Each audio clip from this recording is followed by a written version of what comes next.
Hello, I'm Cindy Ehrenberg-Seltzer, President and CEO of the Children's Services Council of Broward County. Welcome to another edition of Future First, Focus on Broward's Children. Did you know that there are more than 13,000 grandparents or other relative caregivers in Broward County raising children that are not their own? Years ago, at the suggestion of the late Carol Andrews, council member and school board member, the Children's Services Council and other child and family advocates recognized the need to support these caregivers in order to keep children in familiar environments. The resulting CSC-funded KISS programs provide support services that enable the caregiver to maintain a stable home for these children.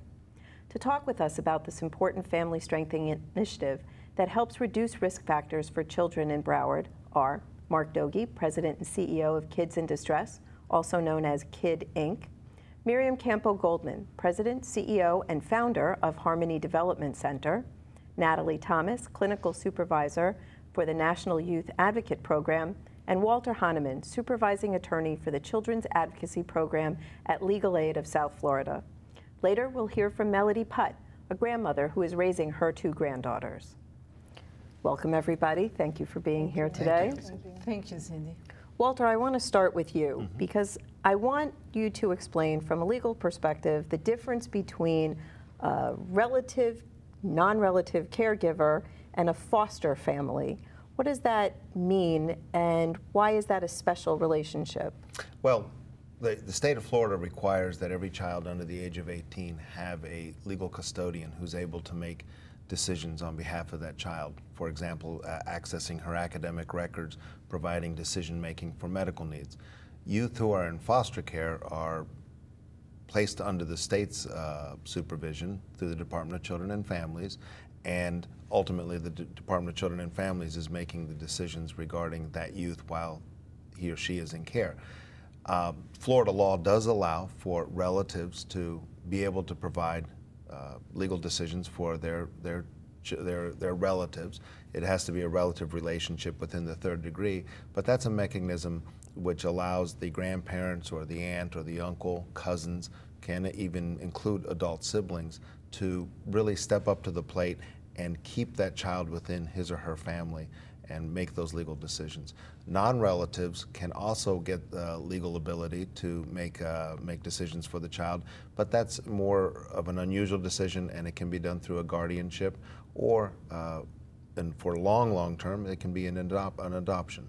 So more often than not, we're talking about a grandparent or a great-grandparent or an aunt or an uncle or a sibling who has said, I don't want my relative to go into foster care. I want to keep them in the family in sort of somewhat familiar surroundings. That's absolutely correct. In the vast majority of these cases, the petitioner or the guardian is the grandparents or aunts and uncles, or sometimes great aunts and uncles.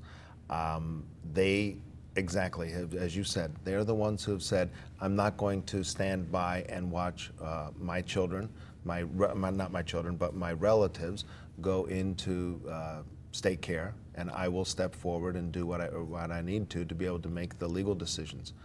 Sometimes those children are already living with those families, but they need to legalize that relationship. And this sounds great, and it is wonderful for the children, for the most part, to be with a family member and not be ripped out and sent to a stranger. But there's also a lot of challenges for that, especially the grandparents, I think. And that's what we found when we were doing our focus groups way back when. And Mark, you've been involved. You were our original KISS provider doing kinship services all this time. What do you see as the challenges for these families? Well, Cindy, there's a lot of challenges that relative caregivers face. The first and foremost is the injection of children into their home that they may not have had before. They may not have the resources to provide for those children from a financial perspective. They may not be aligned with the educational needs or be familiar with the educational services available to those children. A lot of times they need respite. Families just need a break sometimes. At Kids in Distress, through very generous funding through the Children's Services Council, we've been providing kinship services for over 8 years now, and we offer services to over 200 families per year. And those services include family strengthening services, which was really a social worker or a counselor that goes out to that home and wears many hats, does really whatever it takes to support those families and set them up with a natural support system. But we also offer respite care. We do a lot of parent education in a group setting. And then one of the things that is very, very important for relative caregivers is to establish a natural support system. So we have support groups where we include the relative caregivers in an environment where they can talk to each other, rely on each other, and really establish those support systems so when we leave their home, they have something to be able to, or someone to rely on and somebody to talk to about their issues. We also rely on legal aid services. Oftentimes we have a very close partnership with Legal Aid of South Florida, an attorney who is specifically assigned to those families so that if families would like or need to apply for and pursue permanent guardianship, they can do that with the assistance of an actual attorney who will represent them in court. Because there are some legal differences, right, Walter, in what they can do. They have to establish some sort of guardianship in order to access certain services? That is correct. The most common legal tool that we use, especially for the relatives who are within the third degree, is temporary custody of a minor child by extended family. That's the formal name of the statute. It's Statute 751 of Florida statutes. And it allows that custodian to take that child up through the age of 18. It's called temporary, but it's not time-wise. It's temporary on the conditions. It does allow for changes of custody, and it can also involve co-custodians. But it allows that custodian to be able to do what's necessary legally to take care of that child, make medical decisions, get medical records. If the child needs to go to mental health services, they can do that, and they can sign off on all those documents. So if I'm a grandparent watching right now, and I just took my grandchild in and nobody knows, I haven't told anybody, are my rights limited? I mean, are there things that I really need to get that legal document for? Absolutely. If you're the grandmother and you've taken your child in, to use your scenario, and you went to the school actually would say, well, we can't speak to you about the child because you don't have the legal custody or the legal right to do that.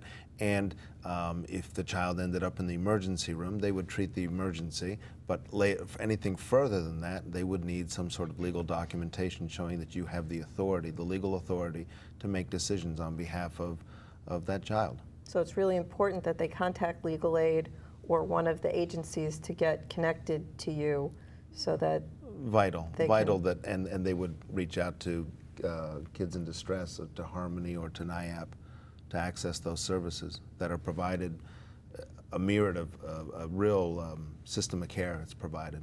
That's awesome. And that's one of the things that we find out. Education for these families are very important.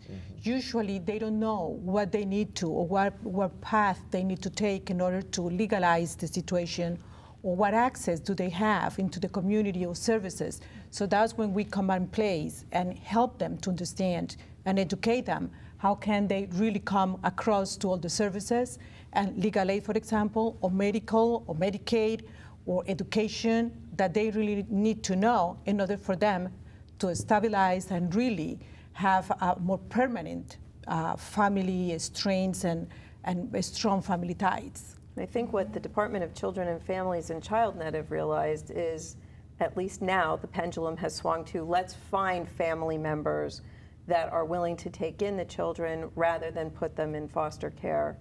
And so, thanks to the Jim Moran Foundation and the Children's Services Council, the service array has now doubled in Broward. Yes. You are now up to how many families can you serve? We'll be serving close to 300 families this year between Kids in Distress and then our new partner, Memorial Healthcare Systems. Excellent. And then Harmony, you're new to this service array. We are very new to this. We are going to serve 42 for now, but we already have 11, so it's growing. It's really going to be more than 42. And you were telling me something surprising in terms of the size of the families, that although you only have, that you're serving 11 families, but how many children?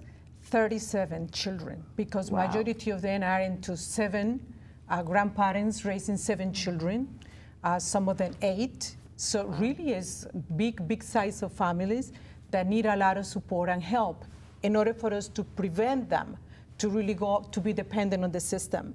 And that's our main goal, is help them to stabilize and they don't go to depending to any system. Right. Speaking of which, Natalie, that's one of the reasons that your organization, NIAP, was brought into this service array, because what we were hearing was that grandma takes in little child, that's hard enough, it's demanding physically, but then they become teenagers and the generation gap really widens.